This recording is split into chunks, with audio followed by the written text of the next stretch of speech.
Ministros y otros funcionarios del gobierno pusieron su cargo a disposición del presidente Daniel Noboa tras el resultado de la consulta. El régimen descarta que el triunfo del no sea un rechazo a la gestión del primer mandatario. Mensajes confusos, que la eliminación del subsidio al diésel coincidirá con el llamado a consulta popular y la falta de claridad en los contenidos de la posible constituyente son varios de los errores que, según expertos, cometió el gobierno. Las provincias que en octubre se levantaron contra el gobierno durante el paro de la CONAIE consolidaron el voto por el no. Lo mismo ocurrió con las ciudades donde dijo que se instalarán bases extranjeras. Decenas de familias llegan al centro forense de Ambato para retirar los cuerpos de las 22 víctimas del accidente ocurrido en la vía Guaranda-Ambato. Un bus interprovincial perdió el control, dio varias vueltas de campana y cayó a un abismo. El gobierno ecuatoriano solicitó la extradición de alias Pipo, cabecilla de la banda criminal Los Lobos, tras ser capturado en España. El proceso jurídico puede tardar varios meses. 15 minutos de pánico se vivió este mediodía en el centro de Guayaquil, cuando dos trabajadores que pintaban un edificio quedaron colgados tras romperse una parte del andamio a 50 metros de altura. Chile va a segunda vuelta con las elecciones presidenciales con dos candidatos de polos extremos. Janet Jara, del Partido Comunista, contra el derechista José Antonio Kast, del Partido Republicano. Leonardo Campana será titular en la selección ecuatoriana tras la baja de Ender Valencia. La Tri jugará mañana su último amistoso del año. Lunes 17 de noviembre comenzamos una nueva semana informativa luego de un proceso electoral. El escrutinio de las actas de la consulta popular y el referéndum se completó en 7 provincias y se acerca ya al 100% en el resto del país. El voto por el no se impuso ampliamente en los territorios donde se originaron los hechos violentos del paro de octubre. Buenas noches y bienvenidos amigos a Televistazo Estelar.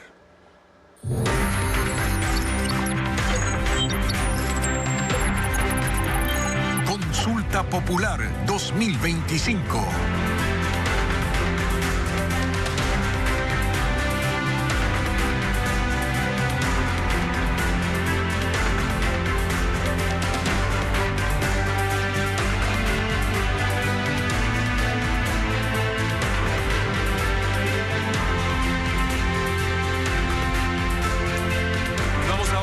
Revisar precisamente cómo avanzan los resultados, los porcentajes en cuanto a las 4 preguntas a escala nacional. Ya ha escrutado el 98.7%. La información es de todo el territorio nacional, pero primero vamos a revisar Zamora Chinchipe, en este caso en la Amazonía ecuatoriana. El sí para la pregunta sobre las bases militares tiene el 44.77% y el no el 55.23%. En la eliminación de fondos a partidos y movimientos políticos, el sí el 48.25% y el no el 51.75%. Para la pregunta sobre reducción del número de asambleístas en Zamora Chinchipe, el no el 53.89% y el sí el 46.11%. Y en cuanto a la consulta popular para la instalación de una asamblea constituyente, el sí tiene el 45.17%, pero un mayor porcentaje para el no con el 54.83%. Reitero, datos de Zamora Chinchipe, escrutado el 98.7%. Y ahora les contamos que ministros y secretarios de Estado pusieron a su disposición sus cargos esta mañana tras los resultados del referéndum y la consulta popular. Para el gobierno, la victoria del no en la consulta no es una derrota y más bien es el cumplimiento de una promesa de campaña. Carla Delgado amplía la información. Tras los resultados de la consulta popular y el referéndum del domingo 16 de noviembre, en los que la ciudadanía rechazó las 4 iniciativas propuestas por el Ejecutivo, este lunes trascendió que los ministros de Estado pusieron sus cargos a disposición del presidente de la República. Ecuavisa consultó a la Secretaría General de Comunicación de la Presidencia, que explicó que esta medida es una práctica habitual después de una jornada electoral. Más allá de este anuncio, no se brindaron mayores detalles, aunque se registró movimiento en el Palacio de Gobierno con la entrada y salida de vehículos oficiales. A pesar del rechazo en las urnas, desde el Ejecutivo dejan ver en sus pronunciamientos que los resultados no son un sinónimo de fracaso. El presidente Noboa fue el primero en pronunciarse, aunque lo hizo únicamente a través de su cuenta de X y no mediante la rueda de prensa que estaba prevista la noche del domingo. El mandatario sostuvo: estos son los resultados. Consultamos a los ecuatorianos y ellos han hablado. Cumplimos con lo prometido. Preguntarles directamente. Respetamos la voluntad del pueblo ecuatoriano. Nuestro compromiso no cambia. Seguiremos luchando sin descanso por el país que ustedes merecen, con las herramientas que tenemos. Tras él, el ministro de Defensa, Giancarlo Lofredo, la canciller Gabriela Sommerfield, el ministro del Interior, John Reinberg, y la ministra de Gobierno, Zaida Rovira. El presidente de la Asamblea, Nils Olsen, también se pronunció, reafirmando la posición de su organización política. Los resultados nos comprometen a seguir trabajando fuerte y duro para cada uno de los ciudadanos en temas tan importantes como salud, seguridad, entre otros espacios. Asimismo, la vocera de Carondelet, Carolina Jaramillo, aseguró que el gobierno mantendrá su plan de trabajo a pesar de los resultados. Como ya lo decíamos, sigue avanzando el proceso de escrutinio a escala nacional. Está ya por llegar al 100%. Hasta el momento se ha escrutado el 96.67% de las actas en todo el territorio ecuatoriano. ¿Cuáles son los resultados hasta el momento? Resultados oficiales. Para la primera pregunta sobre las bases militares extranjeras, sigue ganando el no con el 60.75%, el sí tiene un 39.25%. Para la pregunta del casillero B sobre la eliminación de fondos a los partidos y movimientos políticos, el no se impone con el 58.21% y el sí el 41.79%. La pregunta del casillero C para reducir el número de legisladores tiene un porcentaje mayor para el no con el 53.61% y el sí logró el 46.39%. Y la última pregunta de consulta popular para la instalación de una asamblea constituyente y así redactar una nueva constitución de la República, gana el no con el 61.71% y el sí el 38.29%. Hasta ahora, reitero, escrutado el 96.67%. En estos momentos continúa en los centros de control del Consejo Nacional Electoral el procesamiento de actas donde están registrados los votos ejecutados ayer domingo 16 de noviembre. Y el presidente Daniel Noboa enfrenta su primera derrota electoral tras el triunfo del no en esta consulta popular y el referéndum. Patricio Díaz explica cuáles pudieron ser los errores que, según expertos, tuvo la campaña que promovió el sí. Veamos. El sí en las 4 preguntas no llegó a convencer. La politóloga Estefanía Luzuriaga dice que uno de los factores que afectó fue que el presidente propuso ir a referéndum al mismo tiempo en que eliminó el subsidio al diésel y enfrentó un paro en Imbabura que, aunque decayó, terminó por influir. Todo ese escenario pesó al momento del voto. No lo veían venir seguramente. Eso es lo que conocemos como la ventana de oportunidad, el timing político. Fabricio Betancourt añade que eso además le enfrentó con una parte del sector indígena que lo apoyó en su elección. Destaca, sin embargo, que hubo mensajes de voceros y del propio presidente que afectaron también, como hablar de bases extranjeras en Galápagos y luego decir que no, o si los servicios de salud del IES deberían pasar al Ministerio de Salud, o de una constitución con ChatGPT. La campaña no dio tiempo para aclararlos completamente. Mira, eso es lo que se conoce como incertidumbre, porque la gente no sabía por lo que iba a votar, habían más dudas. Y a causa de las dudas, ¿esto qué provoca en el electorado? Provoca que la gente, una de dos, vote no o vote nulo. A esto se sumó que no se llegó a presentar una visión clara del país que se quería con la constituyente.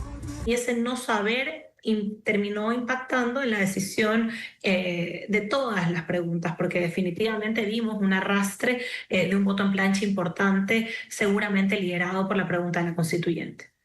Si se añade a esto que el presidente entró en campaña directamente solo los 3 últimos días, puede indicar que se confiaron en encuestas o datos que no reflejaron las emociones ciudadanas. un efecto de sobreconfianza, de que todas las cosas están hechas, de que ya las cosas están por suceder y son definitivas. Y en cambio, en el otro lado, en la parte que abogó por el no, crea otro efecto, crea un efecto de ponerse a trabajar con más énfasis. El presidente Noboa sufrió su primera derrota electoral luego de ganar la presidencia en 2023 y 2025 y obtener respaldo en 9 de las 11 preguntas de su primera consulta popular en 2024. Y las organizaciones sociales e indígenas que promocionaron el no para este proceso electoral consideran que es el momento para que el régimen escuche sus demandas. Aseguran que los resultados evidencian la respuesta de los ciudadanos a los errores del gobierno. Las organizaciones sociales que apoyaron el no en el referéndum y consulta popular agradecieron al pueblo ecuatoriano por la victoria del no y mostraron su satisfacción. Dicen que es una respuesta ciudadana a las políticas del gobierno y exigen una reacción del Ejecutivo. Queremos decir al gobierno nacional que escuche los planteamientos.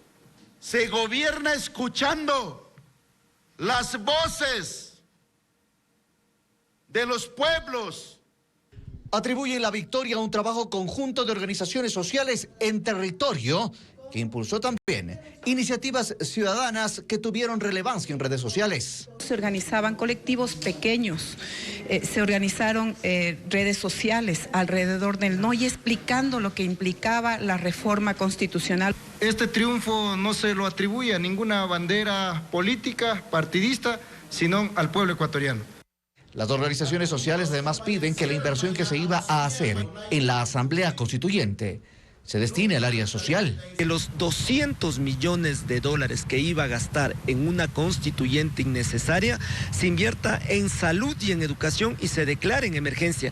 Las organizaciones sociales y políticas que apoyaron el no esperan mantener su unidad y consolidarla, dicen, con el respaldo ciudadano que obtuvo la tendencia.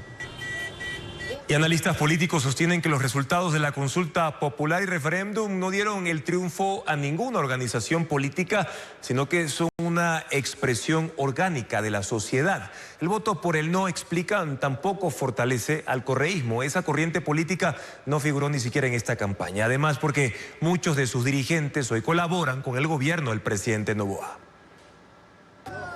El movimiento Revolución Ciudadana asumió como una victoria propia el triunfo del no, a pesar de que en los 13 días de campaña no fueron visibles. Masivamente el Ecuador se ha pronunciado, no desde los partidos políticos solamente, sino desde los jóvenes, desde los adultos mayores. Dos analistas políticos coinciden en que la decisión que tomó la mayoría de los casi 14 millones de sufragantes fue una manifestación social, en desacuerdo con la actitud que tiene el gobierno de Noboa, en varios momentos muy similar a la que se veía en la década correísta. Aquí hay una actitud política que yo creo que pesó mucho sobre el autoritarismo. El modelo correísta agotó a la sociedad ecuatoriana, ese autoritarismo. Mientras Gabriela Panchana, especialista en comunicación política, sostiene que la derrota del presidente Noboa en la consulta popular y el referéndum evidencia que el país no está polarizado. Nosotros votamos por un cambio, no votamos para que reciclaran a los operadores del correísmo y para que hicieran las mismas prácticas del correísmo. Hay una mayoría de aproximadamente el 60% de la población que le dice, así no vamos a avanzar, así no te voy a seguir dando poder. Panchana agrega que los electores también rechazaron el eventual escenario de una asamblea constituyente bipartidista, donde el correísmo y el noboísmo sean los bloques predominantes, pues en septiembre Rafael Correa en redes sociales aceptaba la idea de redactar una nueva carta magna. Vamos a la constituyente, pero sin trampas, escribió. Iban a haber una negociación, seguramente a cambio de ¿qué? De lo único que le interesa al correísmo, la impunidad. Ambos analistas sostienen que es necesario que el presidente Noboa renueve sus autoridades con miras a levantarse de esta caída electoral. Hablemos ahora de economía porque los 105 productos ecuatorianos exonerados de la sobretasa del 15% forman parte de una desgravación global definida por los Estados Unidos y no de una lista exclusiva para nuestro país, según la Federación Ecuatoriana de Exportadores Fedexport. María Gabriela Carpio explica que el acuerdo recíproco que aún se negocia con ese país norteamericano plantea otros productos como por ejemplo las flores. El gobierno anunció que Estados Unidos eliminará la sobretasa del 15% para 105 productos de origen ecuatoriano. Según la Federación de Exportadores, esta cifra no corresponde a una lista diseñada para Ecuador, sino que proviene de una desgravación global mucho más amplia que Estados Unidos decidió aplicar. Hay 105 productos que hemos identificado con las autoridades que ya se están exonerando del pago de la sobretasa porque es una decisión unilateral de la administración de los Estados Unidos para contener las presiones inflacionarias que tienen en ese país, particularmente en productos alimenticios y otro tipo de bienes estratégicos. Estos productos forman parte del primer grupo que recibe la exoneración inmediata y representan hasta el 35% de las exportaciones no petroleras no mineras que se envían a ese mercado, como banano, cacao en grano, café, mango, palmito y pitahaya. Pero hay otro grupo de productos que Estados Unidos está dispuesto a negociar, solo con los países que firmen el acuerdo marco anunciado la semana pasada. En esta segunda lista se encuentran las flores. Y nuestra expectativa es que esto pueda tomar lugar lo más pronto posible, ojalá hasta finales de este mes. Sobre este tema, la Asociación Nacional de Productores y Exportadores de Flores indicó que están a la espera de un pronunciamiento oficial del gobierno. En paralelo, el productor ganadero y presidente de la Cámara de Agricultura, Rodrigo Gómez de la Torre, señala que este acuerdo aún está en plena negociación con el gobierno estadounidense y aclara que hasta ahora solo se han mencionado posibles ajustes en trámites y licencias de importación, pero no existe ninguna definición sobre apertura arancelaria para la entrada de lácteos estadounidenses. Hay unas licencias de importación que el Ecuador otorga a los países y ese procedimiento ha sido observado por Estados Unidos puntualmente desde hace muchos años. Entonces ahora se habla de modificarlo para que esos procesos sean más ágiles y más transparentes. En ese sentido, señala que lo clave será fortalecer la competitividad interna y esperar los textos finales del acuerdo para conocer el alcance real de los cambios. La Comisión de Fiscalización de la Asamblea Nacional ha bajado su ritmo de trabajo desde los juicios políticos que se entablaron a Gonzalo Albán y Solanda Goyes. Pese a que ofreció sesiones semanales, el presidente de esa mesa legislativa, Ferdinand Álvarez, no las ha convocado desde hace un mes. La Comisión de Fiscalización de la Asamblea ya no sesiona al ritmo que lo hacía hace semanas, cuando ahí se intentó investigar la corrupción hospitalaria o se enjuició a Gonzalo Albán del Consejo de Participación Ciudadana y a Solanda Goyes de la Judicatura. La última vez que sesionó fue hace un mes, cuando aprobaron un informe que identifica errores y busca, según el documento, mejorar la percepción de la justicia. Destinaron 2 horas para emitir el informe que reconocen los asambleístas. No es de obligatorio cumplimiento. La principal función de la comisión es fiscalizar a funcionarios, pero enfrenta críticas porque no se ha permitido hacerlo con los del actual gobierno. Creo que hemos revivido de la mejor manera esas épocas de la comisión de archivo o de la comisión que trabajaba a conveniencia. El 9 de junio archivó el pedido de juicio político contra el ministro de Defensa, Giancarlo Lofredo. El último pedido de juicio en contra de Inés Manzano, ministra de Energía, ni siquiera llegó a sus manos porque no salió del CAL. Porque ahí hay un silencio cómplice, ¿no? Y es la tónica que tiene este gobierno y quienes representan al gobierno en la Asamblea Nacional de no permitir la fiscalización de ningún proceso que les resulte incómodo. Ahí está lo que ocurrió con Progen, ahí está lo que ocurrió con ATM y con algunos otros procesos de fiscalización. Es diferente con quienes han sido críticos con el gobierno. De las últimas 8 sesiones que han tenido en 4 meses, 5 sirvieron para los juicios políticos contra Albán y Goyes. El presidente de la comisión, Ferdinand Álvarez, solo ha convocado a 2 sesiones en 2 meses. Prefiere no exponerse a los medios después de que fue señalado de tener posibles nexos con actos de corrupción en hospitales. Las elecciones presidenciales de Chile ponen frente a frente a 2 candidatos de polos extremos. Janet Jara, del Partido Comunista, enfrentará en segunda vuelta al derechista José Antonio Kast, del Partido Republicano, quien busca la presidencia por 3ª vez. Los comicios del domingo movilizaron de inmediato a los demás aspirantes de la tendencia conservadora para tratar de impedir la continuidad de la izquierda en el poder. Las concentraciones políticas marcaron la noche del domingo en Chile, luego de la elección de primera vuelta que enfrentará en la definición presidencial a Janet Jara del Partido Comunista, que recibió 3.476.000 votos, equivalentes al 26,85%. y a José Antonio Cast del Partido Republicano con 3.097.000 votos, que representan el 23,92%. Juntos se llevaron la mitad de los casi 13 millones de votos emitidos en una jornada con alta participación de más del 82% de los empadronados en la primera elección presidencial de voto obligatorio en Chile. Jara, representante única de las izquierdas, apuntó en contra de José Antonio Cast. Que en los 16 años que Cast estuvo como diputado, nadie recuerde una sola ley que haya sacado por el bien del país. Y dijo que los chilenos deben defender los avances del progresismo. En derechos sociales, políticos, económicos, para las mujeres, de las diversidades. José Antonio Cast, del derechista Partido Republicano, cuestionó a Jara, que con ella no habrá ningún cambio, dijo. Janette Jara es Gabriel Boric. Está seguro de que va a ganar con el apoyo de la alta votación que recibieron los otros partidos de la tendencia conservadora y levantó una vez más la bandera de sus propuestas de campaña. La única victoria que nos hará celebrar es cuando derrotemos al crimen organizado y al narcotráfico. Será cuando cerremos nuestras fronteras a la inmigración irregular. Ayer hubo también elecciones legislativas con resultados que muestran una importante consolidación de los partidos de derecha que se ponen a la par que el oficialismo, tanto en el Senado como en la Cámara de Representantes, definiendo el escenario político chileno frente a la segunda vuelta presidencial del 14 de diciembre. Consulta Popular 2025.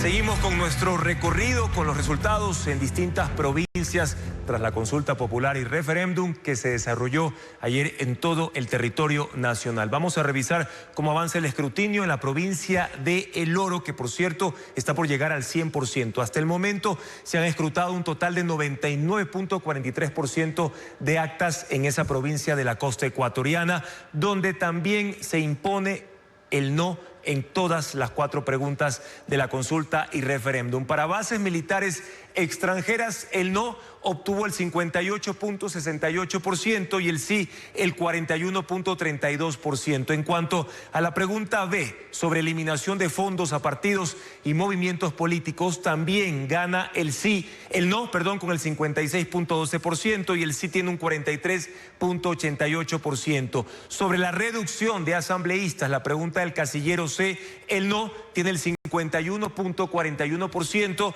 y el sí el 48.59%. Y la última pregunta sobre una asamblea constituyente en la provincia del Oro, gana hasta el momento el no con el 58.71% y el sí se quedó en 41.29%, escrutado ya casi el 100% en la provincia del Oro. Vamos a revisar otro territorio, esta vez de la Amazonía ecuatoriana, la provincia de Pastaza, donde el proceso de escrutinio ha demorado un poco. Hasta ahora tiene el 78.65% de votos contabilizados en este proceso electoral. También en este caso hay una variación en cuanto al sí y al no en ciertas preguntas. Bases militares extranjeras muy cerca, con un porcentaje muy parecido, el sí y el no. El no tiene el 50.23% y el sí el 49.77%. La pregunta del casillero B tiene el no, el 47.07%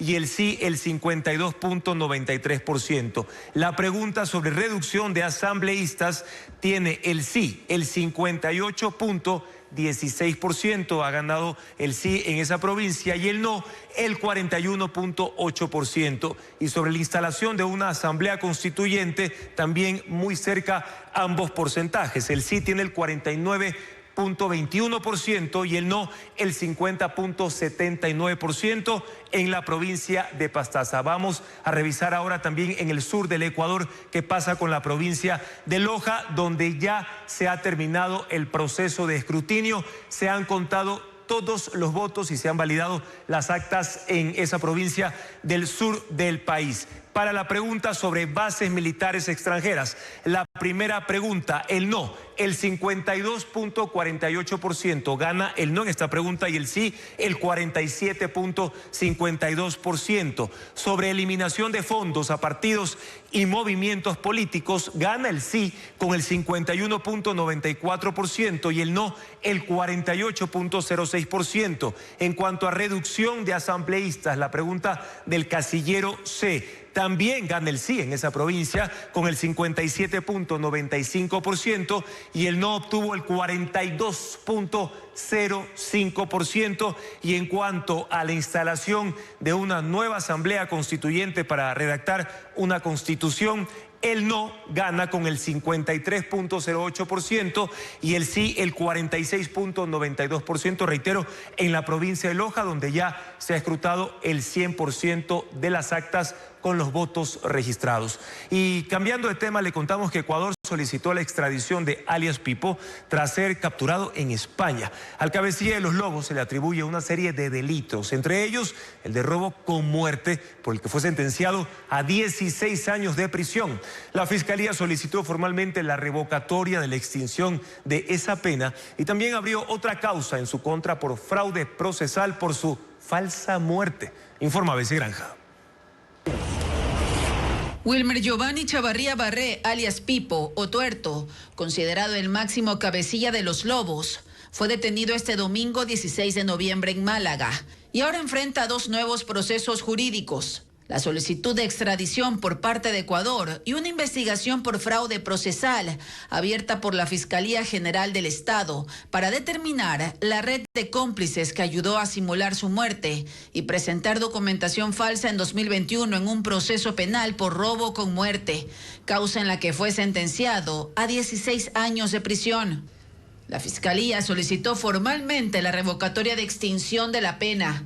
En caso de ser extraditado a Ecuador, Wilmer Chavarría deberá continuar con las diligencias de los presuntos delitos adicionales que pudieran atribuirle, incluida la investigación de fraude procesal.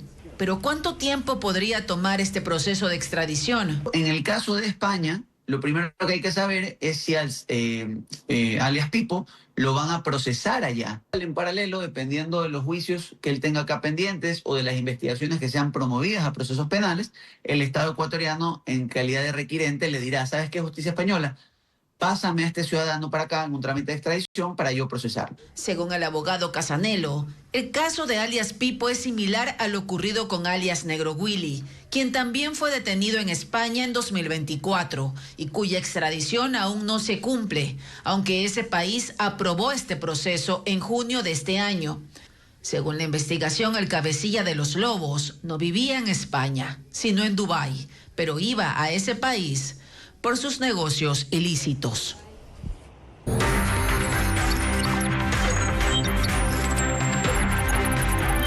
Consulta Popular 2025.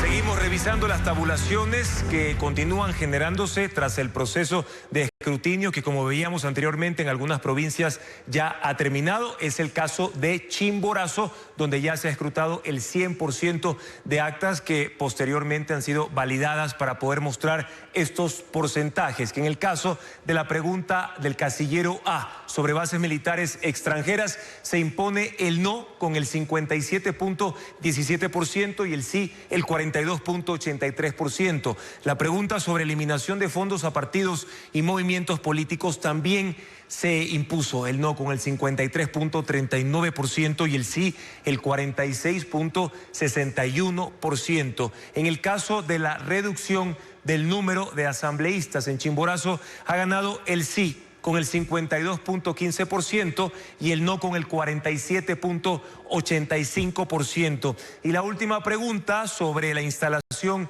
de una asamblea constituyente también registra un mayor porcentaje, el no con el 57.87% y el sí obtuvo el 42.13%. Reitero, estos datos que estamos viendo en pantalla corresponden a la provincia de Chimborazo, donde ya se ha escrutado el 100% de las actas. Pero ¿cómo están esos porcentajes en Sucumbíos, otra provincia amazónica donde el proceso de conteo de votos avanza en un 87.88% hasta la noche de este lunes.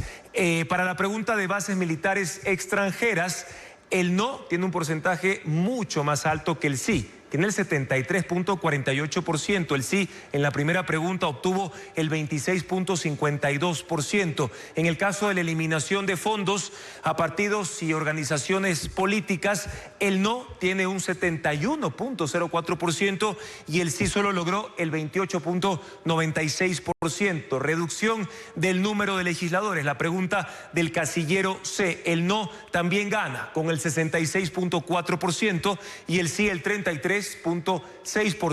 Y la última pregunta de Asamblea Constituyente, también hay una diferencia abismal entre ambos porcentajes. El no obtuvo el 73.06% y el sí el 26.94%. Repito, la provincia de Sucumbíos, donde se ha escrutado poco más del 87% hasta el momento. En distintas provincias no se ha alcanzado todavía el 100% de escrutinio. Continúa el proceso de la verificación de que los votos y las actas sean validados por los miembros del Consejo Nacional Electoral. En Imbabura, por ejemplo, cantones del norte de Pichincha y también la ciudad lojana Saraguro, se impuso ampliamente el voto por el no. En esos territorios se protagonizaron los hechos más violentos durante el paro convocado por la CONAIE. Veamos.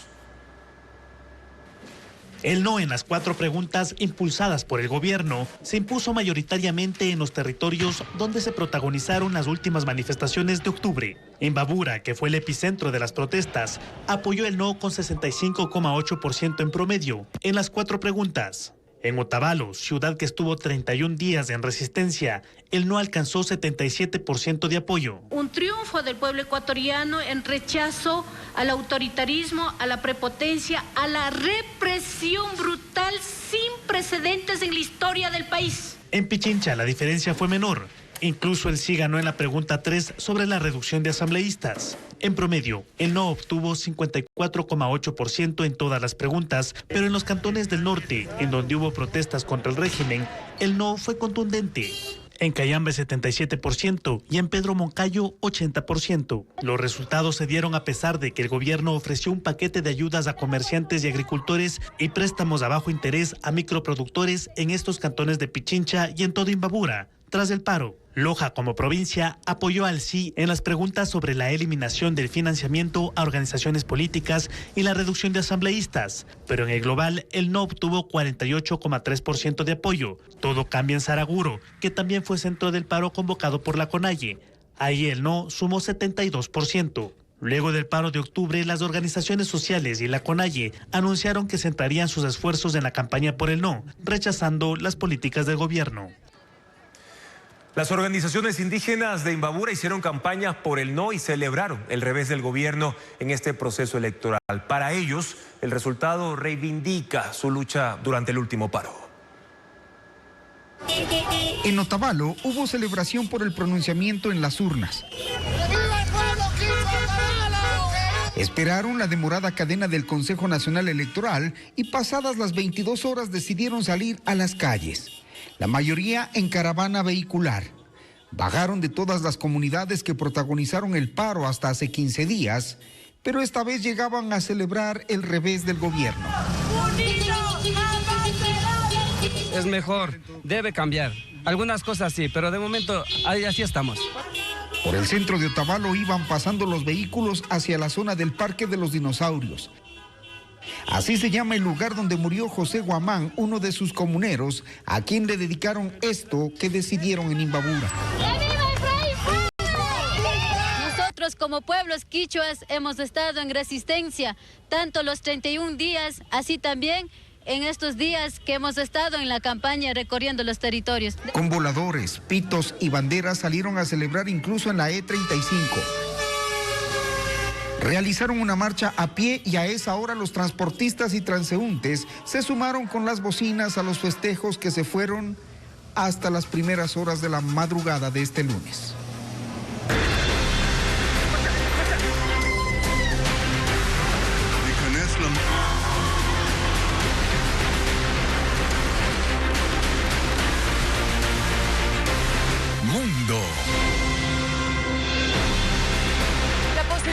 que Estados Unidos ataque a Venezuela sigue latente, aunque ayer el presidente Donald Trump asomó la posibilidad de dialogar con Nicolás Maduro. Hoy aseguró que no descarta una acción militar. Trump acusa al régimen de hacerle daño a su país con el envío de drogas y miembros de grupos criminales y dijo que tiene que ocuparse de eso. Venezuela sigue en la mira de Estados Unidos. Para el presidente Donald Trump, el régimen venezolano es un enemigo que ha causado mucho daño al pueblo estadounidense. Y hoy desde la Casa Blanca dijo que mantiene viva la posibilidad de una acción militar. No descarto nada, solo tenemos que ocuparnos de Venezuela. Han echado a cientos de miles de personas de sus prisiones a nuestro país, dice. Trump acusó una vez más al régimen venezolano de traficar drogas a su territorio y de vaciar sus cárceles para enviar delincuentes. Los enviaron como si fuéramos un vertedero. No estoy enamorado de quienes gobiernan Venezuela. Amo a Venezuela, amo al pueblo venezolano, pero lo que le han hecho a este país, y lo digo en serio, lo que Biden y los demócratas le han hecho a este país, jamás podrá ser olvidado. Trump mantiene un despliegue de más de 10.000 militares en el Caribe muy cerca de las costas venezolanas, con 8 buques de guerra, un submarino y su portaaviones más grande y avanzado. Sin embargo, deja abierta la posibilidad de dialogar con Maduro. Dice que el régimen venezolano quiere negociar y que él estaría dispuesto a escuchar. Así también, Donald Trump ha dicho hoy que no tendría problemas en lanzar ataques a posiciones terrestres de operaciones del narcotráfico en México o en Colombia. En el despacho oval de la Casa Blanca dijo que personalmente estaría orgulloso de destruir los sitios de producción de cocaína para salvar miles de vidas de estadounidenses. Aseguró que mantienen estricta vigilancia sobre los cárteles de las drogas y sus actividades y que gracias a las operaciones contra narcos en las rutas marítimas han logrado frenar el tráfico por esas vías hacia Estados Unidos. Los vuelos domésticos en Estados Unidos se normalizan desde hoy, una vez finalizada la crisis por el cierre del gobierno federal. Con el retorno de los controladores aéreos a sus puestos de trabajo, se terminan las cancelaciones masivas, justo ahora cuando se espera que millones de personas se movilicen por la fiesta del Día de Acción de Gracias. Desde hoy, las operaciones del tráfico aéreo doméstico en Estados Unidos vuelven a la normalidad. Los controladores aéreos, agentes de los filtros de seguridad y otros empleados federales han retomado sus puestos de trabajo y quienes habían continuado laborando sin sueldo ya han empezado a recibir los pagos atrasados del gobierno. El Departamento de Transporte de Estados Unidos anunció el fin de todas las restricciones y millones de estadounidenses se preparan para sus viajes por el feriado del Día de Acción de Gracias, uno de los periodos de mayor afluencia del año. La medida de reducir un 10% de los vuelos domésticos fue anunciada el 5 de noviembre en 40 aeropuertos del país debido a la escasez de personal, ocasionada por la prolongación del cierre de gobierno, el más largo en la historia de Estados Unidos. Esto agravó la falta de controladores aéreos y provocó recortes que llegaron hasta casi 2.000 vuelos cancelados por día y otros miles de vuelos retrasados en ciudades como Los Ángeles, Chicago, Miami, Washington y Nueva York. Las intensas lluvias golpean el noreste de Italia, provocando severas inundaciones. La región de Gorizia es la más afectada. Ahí varias comunidades quedaron sumergidas por el desbordamiento del río Torre. En otro sector, un deslizamiento de tierra destruyó una vivienda de 3 plantas. Hasta el momento, los bomberos han logrado sacar el cuerpo de un hombre de 35 años, pero las labores continúan ya que otra persona está bajo los escombros. Un avión salió de la pista y se incendió luego de aterrizar en un aeropuerto en la República Democrática del Congo. Videos grabados por un pasajero muestran el momento en el que evacuaron la aeronave mientras las llamas se avivaban. Según las autoridades, la tripulación y los pasajeros lograron salir sin lesiones. El vuelo transportaba a una delegación del ministro de Minas.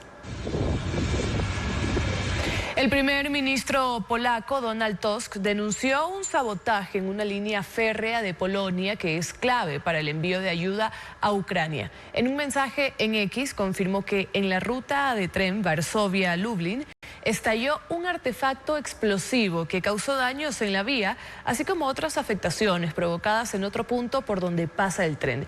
El tráfico ferroviario en la zona es desviado por ahora en otra ruta. El Ministerio del Interior confirmó que se trató de un sabotaje y ahora toman medidas para encontrar a los responsables. Un tribunal internacional contra crímenes de guerra en Bangladesh condenó a pena de muerte a la ex primera ministra Sheikh Hasina. Fue declarada culpable por las 1.400 ejecuciones extrajudiciales perpetradas por la fuerza pública durante la represión a las protestas estudiantiles que provocaron su caída el año pasado. Familiares de las víctimas celebraron la sentencia en la sala de la corte. Hasina, que gobernó con mano dura cerca de 20 años, fue condenada en ausencia, pues huyó a India luego de su derrocamiento. El gobierno interino, liderado por el Premio Nobel de la Paz 2006, Muhammad Yunus, ha pedido la extradición.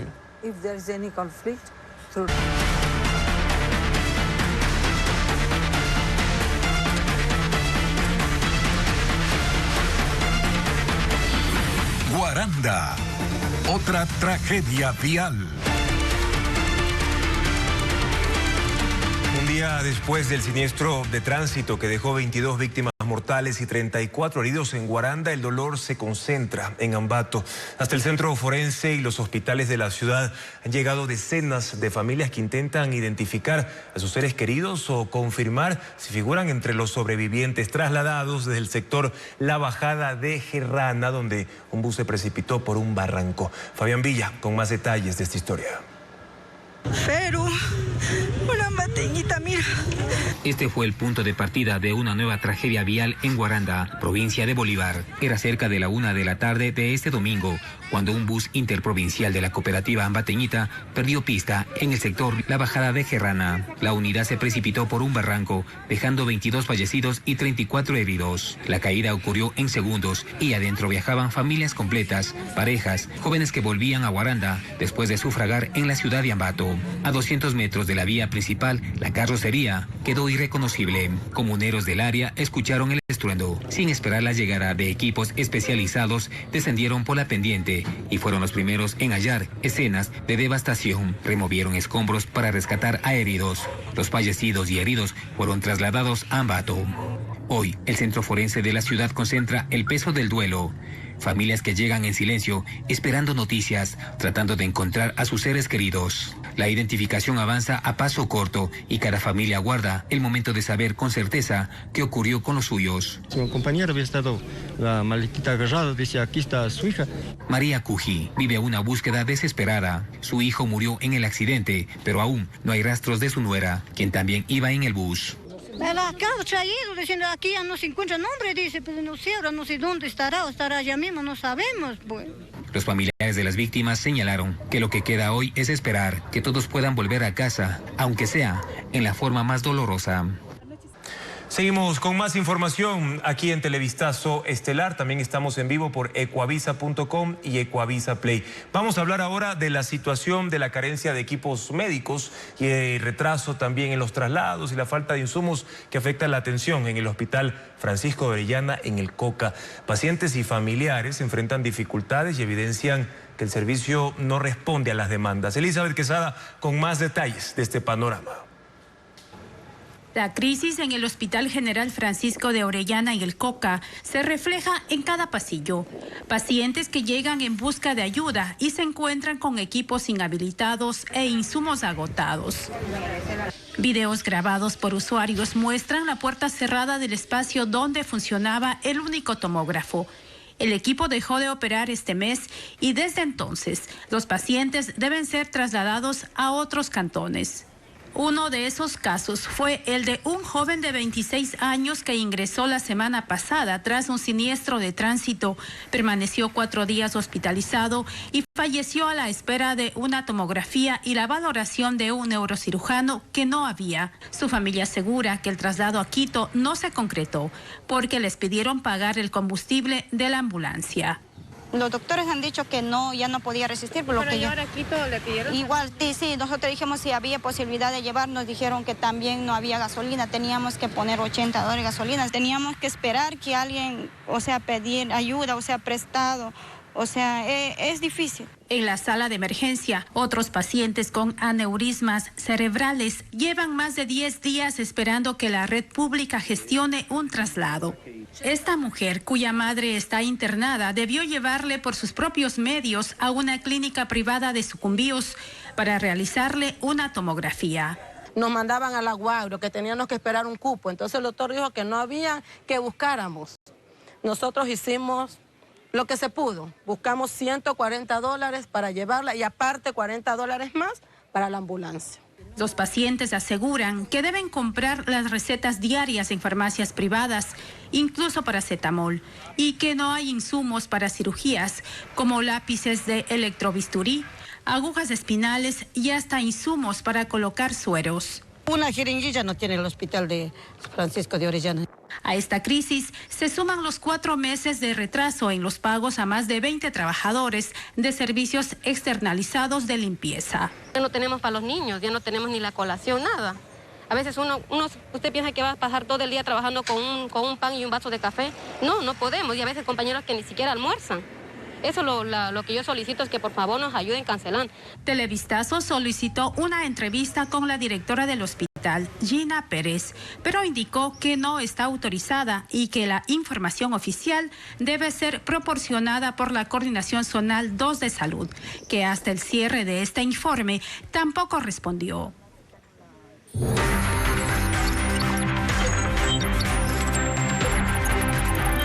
Consulta Popular 2025.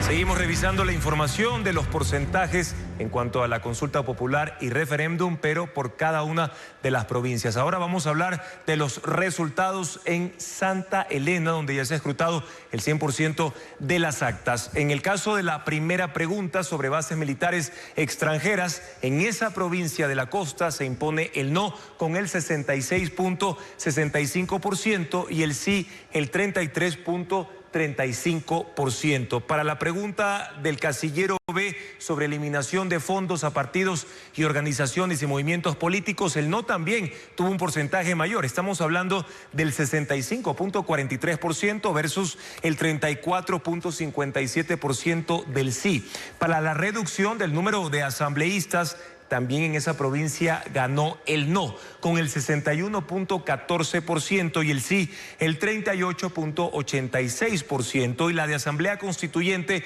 obtuvo el 67.68% versus del 32.32%. Reitero, provincia de Santa Elena, escrutado en ese territorio el 100% de los votos. Y vamos ahora hasta el centro del país con Santo Domingo. Los resultados de esa provincia también se han escrutado el 100% de los votos. Para la pregunta A, gana el no con el 59.86%, el sí 40.14%. La pregunta sobre eliminación de fondos a partidos políticos, el no se impone con el 57.49% y el sí el 42.51%. En este caso también en la tercera pregunta sobre reducción del número de asambleístas en Santo Domingo ganó también el no con el 52.08% versus el sí con el 47.92% y Asamblea Constituyente también con el 59.52%. El no obtuvo un resultado mayor al del sí, que fue de 40.48%. Santo Domingo de los Áchilas ha escrutado ya el total de los votos y el procesamiento de actas en esa provincia del centro del país. Y Ecuador rechazó, precisamente hablando de este tema, el retorno de bases militares extranjeras. Las jurisdicciones donde el gobierno pretendía instalarlas, a excepción de San Cristóbal, capital de Galápagos, votaron ampliamente por el no. Lo informa Paul Romero. Ecuador le dijo no al retorno de bases extranjeras con fines militares. La votación fue contundente contra la propuesta del presidente Daniel Noboa para reformar parcialmente la Constitución y ceder territorio a Fuerzas Armadas o de seguridad de otros países, como estrategia para enfrentar a organizaciones criminales transnacionales. A escala nacional votaron por el no el 60.6% y por el sí 39.3%. La votación fue más directa en las provincias y cantones, en donde el gobierno había anunciado la posible instalación de esas bases e incluso llevó a recorrer los sitios específicos a la secretaria de Seguridad de Estados Unidos, Kristi Noem, país con el que adelantó conversaciones. En Manabí por el no votaron el 70.6% y por el sí el 29.3%. En el Cantón Manta por el no el 73% y por el sí el 29.3%. La otra jurisdicción fue Santa Elena, por el no el 66.7% y por el sí el 33.3%. El Cantón Salinas, por el no el 61% y por el sí el 38.9%. Los electores de Galápagos, islas en las que el gobierno pensó inicialmente la posibilidad de instalar una base extranjera, la votación fue por el no el 55.6% y por el sí el 44.3%. Sin embargo, en la capital, San Cristóbal, ganó la propuesta del gobierno, por el sí el 51.7% y por el no el 48.3%. Con los resultados del referéndum, el gobierno tendrá que buscar otros mecanismos de cooperación internacional para enfrentar la inseguridad. En el norte de Guayaquil, una mujer fue asesinada mientras conducía por la avenida Francisco de Orellana tras ser interceptada por sicarios en moto. En otro hecho, 4 personas murieron luego de un ataque armado en la cooperativa Siete Lagos. Entre las víctimas hay un adolescente. La tarde de este lunes, una mujer fue asesinada cuando circulaba por la avenida Francisco de Orellana, en el norte de Guayaquil. La víctima, identificada como Nicole Carriel, tenía 28 años y fue interceptada por sujetos en una moto que la siguieron desde la urbanización privada donde residía. La atacaron en un semáforo. Le impactan por el lado izquierdo del conductor, ocasionándole varias heridas de fuego a la altura de la cabeza. Su vehículo de alta gama terminó estrellándose contra una palmera y en la escena se levantaron 6 restos de bala. La policía informó que la fallecida tenía 5 procesos judiciales por robo y delincuencia organizada. Un ataque armado en la cooperativa Siete Lagos en el sector del Guasmo, sur de Guayaquil, terminó con la vida de 4 personas la madrugada de este lunes. Las víctimas estaban reunidas en los exteriores de una vivienda, cuando sujetos a bordo de motos les dispararon. Uno de los fallecidos era un adolescente de 15 años. La policía investiga los motivos de este ataque, en el que también otras 4 personas resultaron heridas. 412 personas fueron detenidas a escala nacional durante la jornada del referéndum y consulta popular. Según la policía, 245 ciudadanos tenían boletas de captura y otros 165 tenían boletas de apremio. Además, hubo 8 aprehendidos por delitos como sustracción de papeletas y suplantación de identidad. También se emitieron 973 citaciones por incumplir la ley seca. Los infractores tendrán que pagar una multa de $235.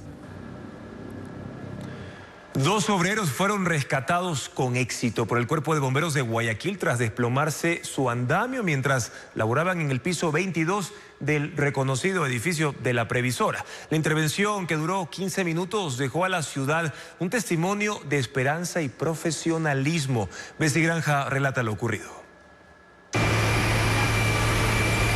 Guayaquil contuvo el aliento este lunes cuando la rutina en el emblemático edificio de la Previsora se quebró de manera dramática.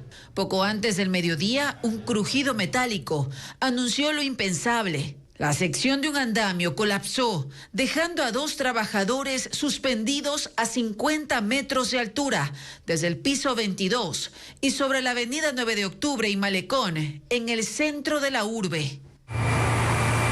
El hecho se convirtió en un audaz ejercicio de rescate y puso a prueba la pericia del Cuerpo de Bomberos de Guayaquil y de los organismos de monitoreo ECU 911 y Segura EP, mientras sus arneses se convertían en su único vínculo con la vida, puesto que la estructura quedó sujeta de un lado. Abajo, una ciudad observaba con el corazón en la mano, unida en un sentimiento de esperanza.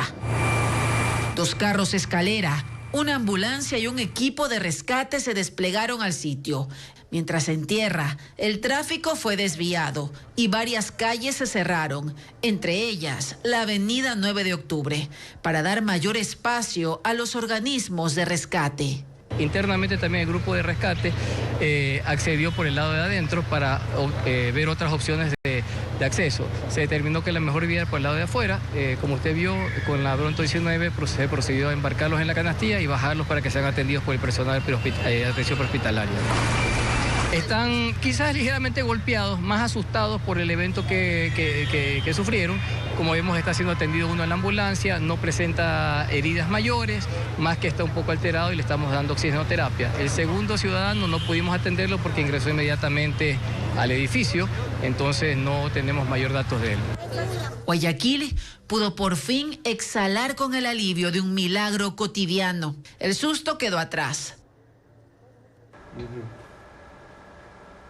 La lluvia de meteoritos Leonidas, el acercamiento del planeta Urano a la Tierra y más datos del cometa 3I Atlas acaparan la atención de la comunidad científica. Vanessa Robles con el resumen de los eventos astronómicos.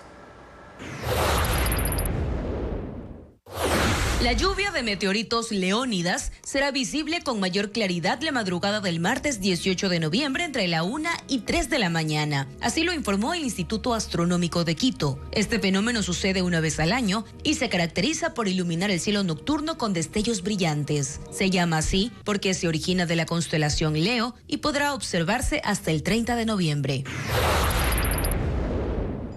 Este 21 de noviembre, el planeta Urano estará en el lado opuesto al Sol. Esto permitirá su observación desde la Tierra, su máxima altura en el cielo y ubicación más cercana del año a nuestro planeta será a la medianoche. Para mejorar la experiencia se recomienda usar binoculares o un telescopio pequeño. Pese a estar a casi 3.000 millones de distancia, se podrá distinguir como un disco azul verdoso.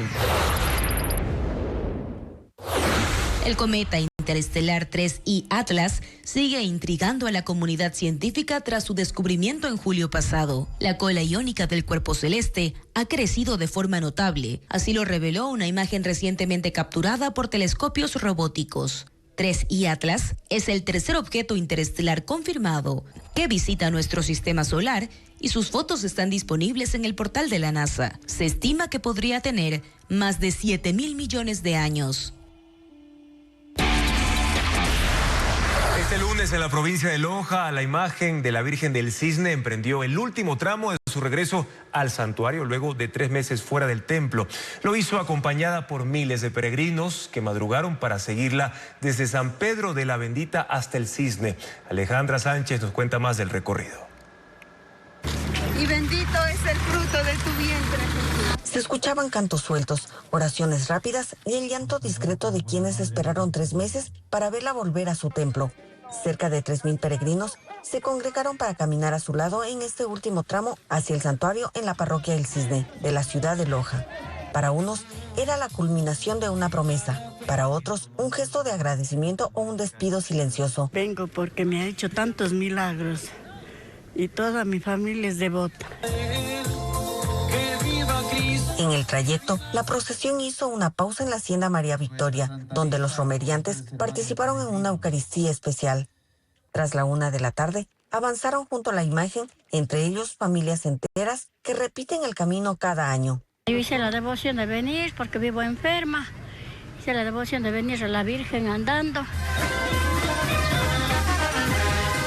Pasadas las 16 horas, después de 9 horas de marcha constante, la imagen ingresó finalmente a la parroquia del Cisne. La multitud la recibió con aplausos. Con su retorno al santuario, la Virgen vuelve al punto donde se concentra la devoción de miles de ecuatorianos. Una romería que ha sobrevivido a generaciones y reafirma su lugar como uno de los actos colectivos más arraigados del sur del país. Gracias por continuar, amigos, en sintonía de Ecuavisa, el canal de las elecciones. Seguimos revisando otras localidades, otros territorios del país donde también se ha llegado ya al 100% del escrutinio de actas. Es el caso de la provincia de Imbabura, en la Sierra Norte del Ecuador. Allí tienen los porcentajes. Para la primera pregunta, el no, el 68.57%, el sí, 31.43%. En el caso de la pregunta B, el 65.03% se lleva para el no y el sí tiene el 34.97%. El casillero C, el no registra el 61.06% y el sí el 38.94%. Y la pregunta D sobre la instalación de Asamblea Constituyente, el no supera al sí con un porcentaje bastante alto. Estamos hablando del 68.73% versus el sí con 31.27%. También continuamos en el norte del país, pero ahora en la costa con la provincia de Esmeraldas, donde hasta ahora se ha escrutado el 95.44% de actas donde se registran los votos válidos. Para la primera pregunta, el no, 64.31%, el sí, 35.69%. En la segunda pregunta sobre eliminación de fondos a partidos políticos, el no se impone con el 64% y el sí el 36%. En la tercera pregunta sobre reducción de asambleístas, también gana el no, con un porcentaje del 60.89% y el sí el 39.11%. Y la pregunta D, 65.36% y el sí 34.64%. Reitero estos resultados de la provincia de Esmeraldas con más del 95% escrutado hasta el momento. Y los resultados por regiones revelan que en la costa el no gana en las 4 preguntas, mientras que 8 provincias de la Sierra, la Amazonía y la región insular le dijeron sí a la reducción de asambleístas. Adriana Bermeo amplía estos datos. En las 4 regiones del país, el no fue la tendencia. En la costa ganó en todas las provincias y en las 4 preguntas, sin que haya excepciones. En la sierra hubo matices. En Pichincha y Chimborazo los ciudadanos respondieron mayoritariamente sí a la pregunta relacionada con la reducción de asambleístas. En Loja ocurrió lo mismo, pero también a la eliminación del financiamiento permanente a las organizaciones políticas. Tungurahua fue un caso particular. Es la única provincia del país que le dijo sí a todas las preguntas del referéndum y consulta popular. En las 6 provincias restantes, Azuay, Bolívar, Cañar, Carchi, Cotopaxi e Imbabura ganó el no en todas las preguntas. En la Amazonía, Morona Santiago, Orellana y Sucumbíos también le dijeron no a las 4 interrogantes. En Napo y Zamora Chinchipe la mayoría apoyó la reducción de asambleístas. Galápagos también se pronunció por el sí en las preguntas de disminución de legisladores y de financiamiento a partidos políticos. Se reveló la lista de los 36 artistas nacionales e internacionales que se presentarán en la 22ª edición del Quito Fest. El evento será entre el 28 y 30 de noviembre como antesala a la celebración de las fiestas de Quito. En 4 caminos. De Venezuela, Los Amigos Invisibles.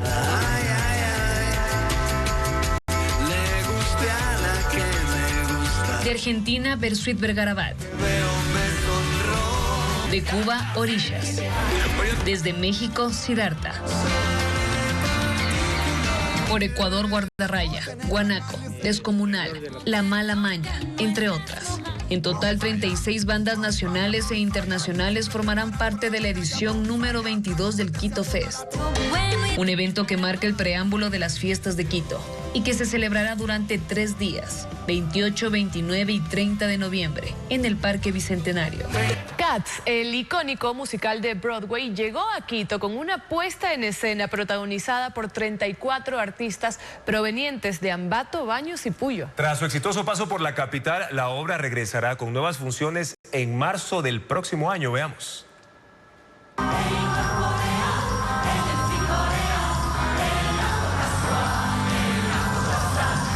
La exitosa obra Cats, el clásico musical de Broadway, llegó al público ecuatoriano con talento nacional. La Escuela de Danzas y Artes Escénicas de Ambato y Nuna Humanista se unieron para adquirir los derechos de la producción, convirtiéndose en uno de los montajes locales más ambiciosos del año. Cerca de 200 artistas de Ambato, Baños y Puyo participaron en el casting, de los cuales 34 fueron seleccionados, con edades entre 11 y 48 años. El elenco trabajó intensamente durante 9 meses para esta compleja puesta en escena. Estamos descentralizando el arte y la cultura, tratando de que estos elencos ya no vengan solo de la capital o de Guayaquil, de donde tradicionalmente han salido, y que ya puedan ser parte de otras provincias. Las coreografías representan uno de los mayores desafíos, no solo por su exigencia técnica, sino por la responsabilidad de adaptar un clásico de Broadway para un público ecuatoriano.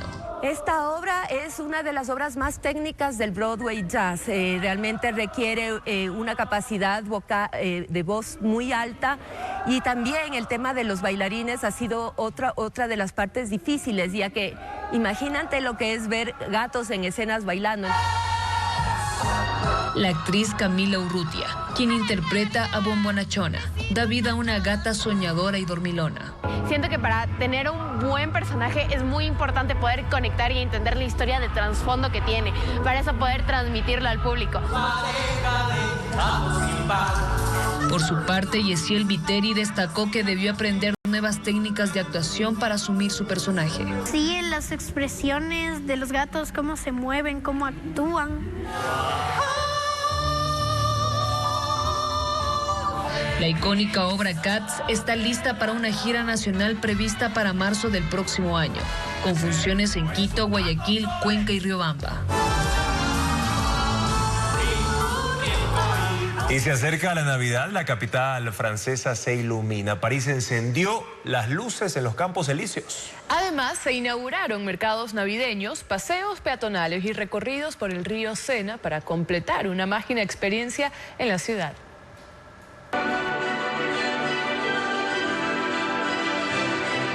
La avenida de los Campos Elíseos, cuyo encendido marca el inicio de cada temporada navideña en París, renovó completamente su iluminación este año, con 2 millones de luces LED y 52.000 metros de guirnaldas para iluminar 400 árboles a lo largo de los 2 kilómetros que mide la avenida. Con la tradicional cuenta regresiva se dio paso a un animado concierto de la cantante canadiense Charlotte Cardin. El ambiente invernal, con calles iluminadas y decoraciones festivas, crea una atmósfera mágica ideal para los paseos, tanto de residentes como de turistas. En esta temporada se abren los tradicionales mercados navideños, pequeños locales de madera donde se ofrecen adornos, artesanías y diversos bocadillos, así como platos locales. Otra opción es navegar en bote por el río Sena, con las luces navideñas de fondo, una experiencia llena de brillo y encanto. Así las calles, plazas y barrios de París lucen sus más bellas decoraciones navideñas desde mediados de noviembre hasta principios de enero. Gracias por su sintonía, amigos. Mañana en Contacto Directo. ¿Por qué perdió el gobierno? Lo analizará Leonardo Lazo, experto en comunicación política. Además estará con nosotros el expresidente Osvaldo Hurtado y él va a enumerar los retos del Ejecutivo tras la victoria de el no. Los resultados de la consulta popular y el referéndum, amigos, en tiempo real, también los pueden consultar en nuestra página web ecuavisa.com y volver a ver los noticieros de Ecuavisa justamente en nuestra app Ecuavisa Play. Un excelente inicio de semana. Buenas noches.